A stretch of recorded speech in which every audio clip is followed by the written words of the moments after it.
نحمده ونصلي على رسوله الكريم ما بعد فأعوذ بالله من الشيطان الرجيم بسم الله الرحمن الرحيم وقال الذين كفروا للذين آمنوا لو كان خيرا ما سبقونا إليه وإذ لم يهتدوا به فسيقولون هذا إفك قديم ومن قبله كتاب موسى إماما ورحمة وهذا كتاب مصدق لسانا عربيا لينذر الذين ظلموا وبشرى للمحسنين إن الذين قالوا ربنا الله ثم استقاموا فلا خوف عليهم ولا هم يحزنون أولئك أصحاب الجنة خالدين فيها جزاء بما كانوا يعملون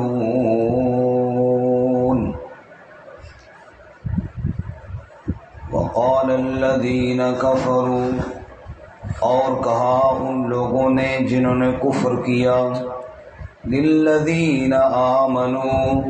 ان لوگوں کے لیے جو ایمان لائے لو کان خیرا اگر یہ بہتر ہوتا ما سبقونا الیہ تو وہ نہ آگے بڑھتے ہم سے اس کی طرف وَإِذْ لَمْ يَهْتَدُوا بِهِ اور جب ہدایت نہ پائی انہوں نے اس کے ساتھ فَسَيَقُولُونَ هَذَا إِفْكٌ قَدِيمٌ پس ان قریب وہ کہیں گے کہ یہ تو پرانا جھوٹ ہے گڑا ہوا وَمِن قَبْلِهِ كِتَابُ مُوسَىٰ حالانکہ اس سے پہلے موسیٰ علیہ السلام کی کتاب اماما و رحمہ رہنما تھی اور رحمت تھی وَهَذَا کتاب اور یہ عظیم الشان کتاب مصدق تصدیق کرنے والی ہے لسانا عربیہ عربی زبان میں ہے لِيُنذِرَ الَّذِينَ ظَلَمُوا تاکہ ڈرائے ان لوگوں کو جنہوں نے ظلم کیا وَبُشْرَى لِلْمُحْسِنِينَ اور خوشخبری ہے احسان کرنے والوں کے لیے ان الذين قالوا ربنا اللہ بے شک وہ لوگ جنہوں نے کہا ہمارا رب اللہ ہے ثم استقاموا پھر اس پر ڈٹ گئے فلا خوف علیہم ولا هم يحزنون پس نہ خوف ہوگا ان پر اور نہ وہ غمگین ہوں گے اولئک اصحاب الجنہ یہی لوگ جنت والے ہیں خالدین فیہا اس میں ہمیشہ رہنے والے ہیں جزاء بما کانوا یعملون بدلہ اس کا جو وہ عمل کرتے تھے سبحان ربک رب العزت عما یصفون سلام علی المرسلین والحمد للہ رب العالمین اللہم صل علی محمد وعلی آل محمد کما صلیت علی ابراہیم وعلی آل ابراہیم انکا حمید مجید اللہم بارک علی محمد وعلی آل محمد کما بارکت علی ابراہیم وعلی آل ابراہیم انکا حمید مجید معزز سامعین سورۃ الاحقاف کا دوسرا رکوع آیت نمبر 11 سے لے کر 14 تک تلاوت کی ہیں اللہ رب العزت ان کے مطابق صحیح بیان کی توفیق عطا فرمائے اور ہمیں قرآن و سنت پر عمل کرنے کی توفیق عطا فرمائے۔ اس سے قبل گزشتہ سبق میں کفار کے اوپر شکوہ تھا کہ جب ان کے سامنے اللہ کی آیات پڑھی جاتی ہیں تو وہ اس کو کہتے ہیں کہ یہ جادو ہے، نعوذ باللہ۔ آج کے سبق میں بھی کفار کے اوپر ایک شکوہ ہے کہ وہ کہا کرتے تھے کہ ایمان اگر کوئی اچھا کام ہوتا تو یہ غریب لوگ ہم سے آگے نہ بڑھتے۔ گویا کہ جیسے دنیا میں ان کے پاس مال و اسباب زیادہ تھے تو وہ یہ سمجھتے تھے کہ ایمان بھی ہمارا ہی حق ہے، جیسے مال و دولت ہمارا ہے اور ہمارے بغیر ہمارے علاقے میں کوئی وڈیرا نہیں ہو سکتا، تو ایمان میں ہم سے آگے کوئی کیوں بڑھ سکتا ہے؟ لہذا جس ایمان پر ہم ہیں بس یہی ٹھیک ہے، نعوذ باللہ من ذالک۔ اور اس بات کی وجہ تکبر تھا، کیونکہ وہ اپنے جیسا سمجھدار کسی دوسرے کو سمجھتے نہیں تھے۔ کہتے بلال مان گیا اور ہم نہیں مان رہے، اور یہ صہیب رومی یہ مان گیا اور ہم نہیں مان رہے، یہ غریب مان گیا اور ہم نہیں مان رہے۔ اس لیے نہیں مان رہے کہ نعوذ باللہ معاذ اللہ یہ بات ٹھیک نہیں ہے، ورنہ تو ہم ان سے پہلے مان جاتے اگر یہ بات ٹھیک ہوتی تو۔ اللہ تعالیٰ فرماتے ہیں کتنے بد نصیب ہیں، ایک تو ہدایت قبول نہیں کی، دوسرا ہدایت قبول کرنے والوں پر الزام لگا رہے ہیں۔ ایک تو سچی بات کو خود تسلیم نہیں کیا، دوسرا میری سچی آیات کو کھڑا ہوا جھوٹ کہنے لگ گئے، نعوذ باللہ من ذالک۔ ارشاد فرمایا وقال الذین کفروا، اور کافروں نے کہا، للذین آمنوا، ایمان والوں کے لیے کہا، کہنے لگے لو کان خیرا ما سبقونا الیہ، اگر یہ بہتر ہوتا، اگر ایمان قبول کرنا اسلام لانا بہتر ہوتا، ما سبقونا الیہ، وہ ہم سے سبقت نہ کرتے، ہم سے آگے نہ بڑھتے اس کی طرف، ہم پہلے قبول کرتے، لیکن ہم نہیں کر رہے ہیں تو نعوذ باللہ اس کا مطلب یہ ہے کہ یہ بہتر نہیں ہے، کہو استغفر اللہ۔ اللہ تعالیٰ فرماتے ہیں وَإِذْ لَمْ يَهْتَدُوا بِهِ، جب وہ ہدایت نہیں حاصل کرتے نا قرآن کے ذریعے، فَسَيَقُولُونَ، تو کہہ دیتے ہیں هَذَا إِفْكٌ قَدِيمٌ، کہ یہ کھڑا ہوا پرانا جھوٹ ہے، نعوذ باللہ من ذالک۔ جب خود بد نصیب اللہ کی آیات سے رہنمائی نہیں لیتے، بجائے اپنے آپ کو ٹھیک کرنے کے اللہ کی آیات کے بارے میں بکواس کرنا لگ جاتے ہیں۔ اور کل کے سبق میں ہم نے پڑھا تھا کہ وَشَاهِدَ شَاهِدٌ مِّن بَنِي اسرائیل، قرآن مجید بھی آیا اور بنی اسرائیل میں سے گواہی دینے والا بھی آیا، جیسا کہ عبداللہ بن سلام رضی اللہ تعالیٰ عنہ یا شاہ حبشہ نجاشی رضی اللہ تعالیٰ عنہ، وہ بھی آئے اور ایمان قبول کر لیا۔ اللہ فرماتے ہیں تورات کے ماننے والے بھی ایمان قبول کر رہے ہیں، اور اس سے پہلے خود تورات بھی میرے نبی کی صداقت کی گواہی دے کر گئی ہے۔ فرمایا وَمِن قَبْلِهِ کتاب موسیٰ، اور اس سے پہلے، اس سے قبل موسیٰ علیہ السلام کی کتاب امام و رحمہ، رہنما تھی، پیشوا تھی، اور اللہ کی طرف سے رحمت بن کر آئی تھی۔ تورات کی بات نہ مانی، اب قرآن مجید آ گیا، وَهَذَا کتاب، اور یہ عظیم الشان کتاب، کتاب ان کے اوپر جو تنوین ہے، دو پیشے ہیں، یہ عظمت کو بیان کرتی ہیں۔ معنی کیا ہوا؟ وَهَذَا کتاب، یہ عظیم الشان کتاب، یہ بلند مقام والی کتاب، مصدق، یہ تصدیق کرنے والی ہے، یعنی پہلی کتابوں کی تصدیق کرتی ہے۔ قرآن تورات کو غلط نہیں کہتا، قرآن انجیل کو غلط نہیں کہتا، قرآن کسی پہلے نبی کو غلط نعوذ باللہ نہیں کہتا، بلکہ مصدقن پہلے انبیاء کی یا پہلی کتابوں کی قرآن تصدیق کرنے والا ہے، لسانا عربیہ یہ عربی زبان میں ہے۔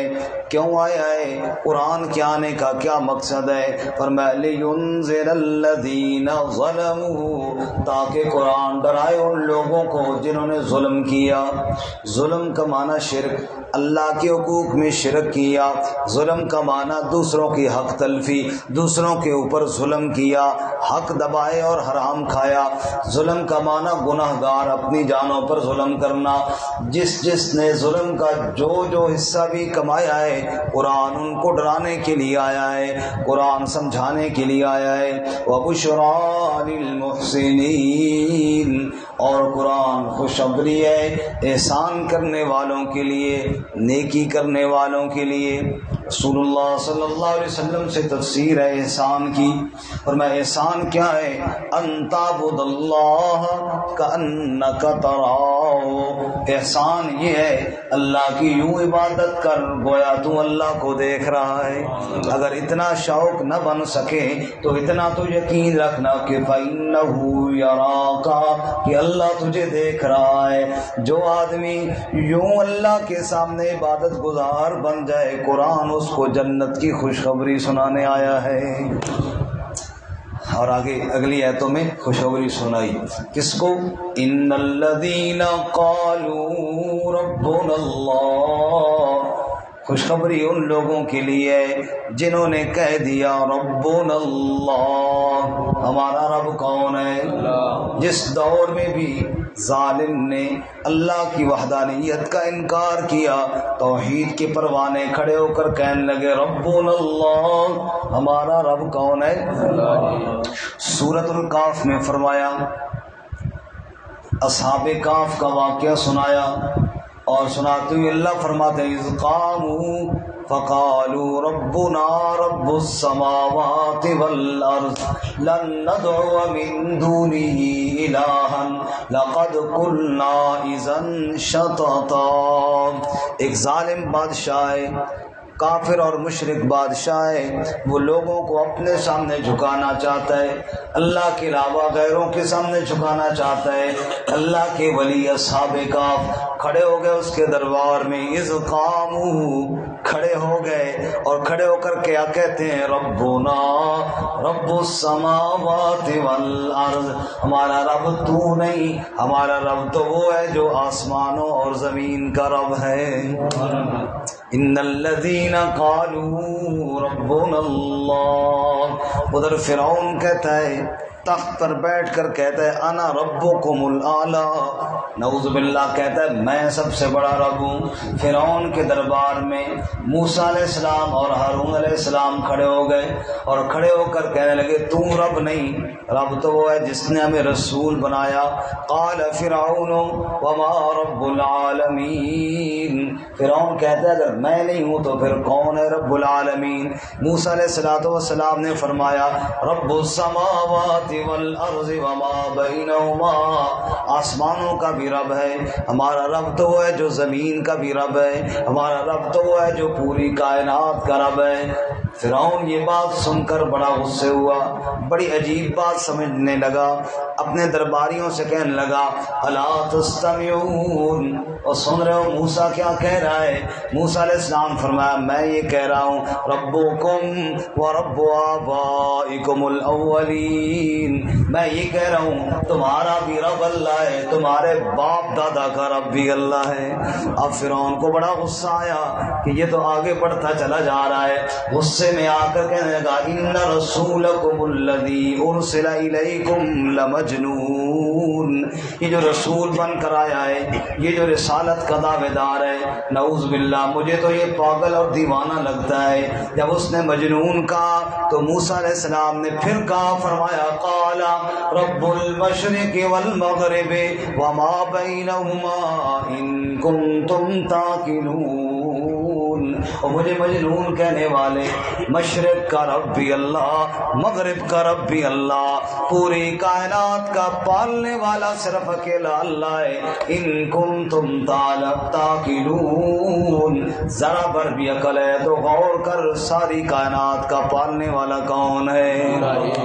رزق پر کس کے پلتے ہیں شاہ و گدا، رزق پر کس کے پلتے ہیں شاہ و گدا، مسند آرا بزم عطا کون ہے، سب کا داتا ہے تو، سب کو دیتا ہے تو،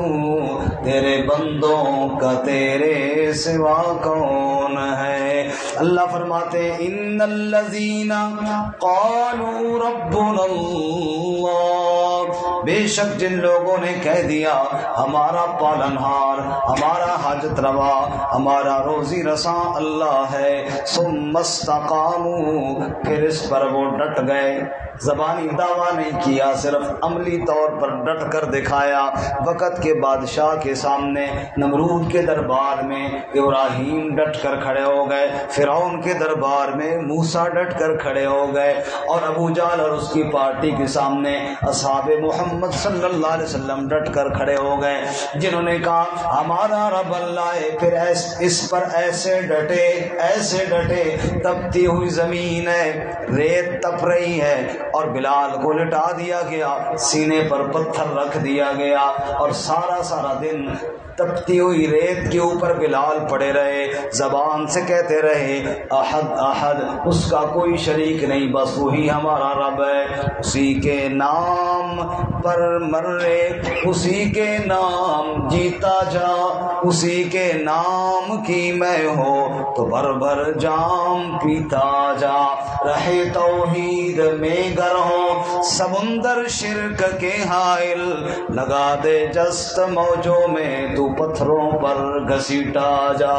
وہی خالق، وہی مالک، وہی داتا، وہی مشکل کشا سب کا، وہی ایک غوث اعظم ہے، یہی للکار دیتا جا۔ بلال پتھروں پر لیٹ کر گھسٹ کر بھی کہہ رہے ربنا اللہ، رب کون ہے؟ اللہ فرماتے ہیں ان الذین قالوا ربنا اللہ ثم استقاموا، جنہوں نے کہا ہمارا رب اللہ ہے، پھر اس پر ڈٹ گئے۔ رسول اللہ صلی اللہ علیہ وسلم کے پاس ایک اعرابی آیا، کہنے لگا یا رسول اللہ مجھے کوئی نصیحت کیجیے، لیکن لمبی نہ کرنا، چھوٹی سی نصیحت کرنا۔ آپ صلی اللہ علیہ وسلم نے فرمایا قل لا الہ الا اللہ ثم استقم، آپ نے فرمایا کہہ دے اللہ کے علاوہ کوئی عبادت کے لائق نہیں، پھر اس پر ڈٹ جا۔ مختصر سی نصیحت کہہ دے اللہ کے علاوہ کوئی معبود نہیں، ثم استقم، پھر اس پر ڈٹ جا۔ اللہ بھی فرماتے ہیں ثم استقاموا، جنہوں نے نعرہ لگایا میری وحدانیت کا، پھر اس پر ڈٹ گئے، فلا خوف علیہم ولا هم يحزنون۔ استقامت کی چھوٹی سی بات، مکے والے میرے نبی صلی اللہ علیہ وسلم کے چچا کے پاس آئے، محمد صلی اللہ علیہ وسلم سے کہو شادی چاہتا ہے تو شادی کراتے ہیں، سرداری چاہتا ہے تو ہم اپنا سردار مان لیتے ہیں، مال و دولت چاہتا ہے قدموں کے اندر ڈھیر لگا دیتے ہیں۔ آپ صلی اللہ علیہ وسلم نے فرمایا اے میرے چچا، اگر میرے دائیں ہاتھ پر سورج بھی لا کر رکھ دیں، بائیں ہاتھ پر چاند بھی لا کر رکھ دیں، میں پھر بھی اس دعوت کو چھوڑنے کے لیے تیار۔ شیخ سعدی نے کہا موحد چے در پائے ریزی زرش، وگر شمشیر ہندی نہیں بر سرش، امید و حراسش نباشت زکس، بری نست بنیاد توحید بس۔ شیخ سعدی کہتے ہیں رب کی توحید کو ماننے والا، اس کے قدموں کے نیچے سونے کا ڈھیر لگا دیا جائے یا اس کے سر کے اوپر تلوار رکھ دی جائے ڈرانے کے لیے، جس دل میں توحید ہوگی امید و حراسش نباشت زکس، اس کے دل میں سونے کی لالچ بھی نہیں آئے گی، تلوار کا خوف بھی نہیں آئے گا، بری نست بنیاد توحید، بس اس لیے کہ اس کی بنیاد ہی عقیدہ توحید پر رکھی گئی ہے۔ سبحان اللہ۔ ان الذين قالوا ربنا الله ثم استقاموا فلا خوف عليهم ولا هم يحزنون، ایسے بندے پر خوف بھی نہیں ہوگا، غم بھی نہیں ہوگا۔ کیسا غم کیسا خوف؟ قرآن دوسرے مقام پر بیان کرتا ہے تتنزل علیہم الملائکہ، موت کا وقت ہے، فرشتے اس کے پاس آ جاتے ہیں، تسلی دیتے ہیں اور کہتے ہیں اللہ تخافوا ولا تحزنوا، خوف بھی نہ کرنا، غم بھی نہ کرنا، ابشروا بالجنہ، جس جنت کے تذکرے سنتا تھا آج تیرا جنت میں جانے کا وقت آ چکا ہے۔ ہاں فلا خوف علیہم ولا هم يحزنون اولئک اصحاب الجنہ، یہی لوگ تو جنت والے ہیں، یہی لوگ تو کیا ہیں؟ جنت والے ہیں۔ سب سے بڑی کرامت یہ ہے کہ لا الہ الا اللہ پر جو بندہ ڈٹ گیا، بس سب سے بڑا اللہ کا ولی وہ ہے جو عقیدہ توحید پر مرتے دم تک قائم رہ گیا۔ فرمایا اولئک اصحاب الجنہ خالدین فیہا، یہ جنت والے ہیں، جنت میں ہمیشہ رہنے والے ہیں، جزاء بما کانوا یعملون، جو کرتے رہے ان کا بدلہ اللہ جنت کی صورت میں عطا فرمائے گا۔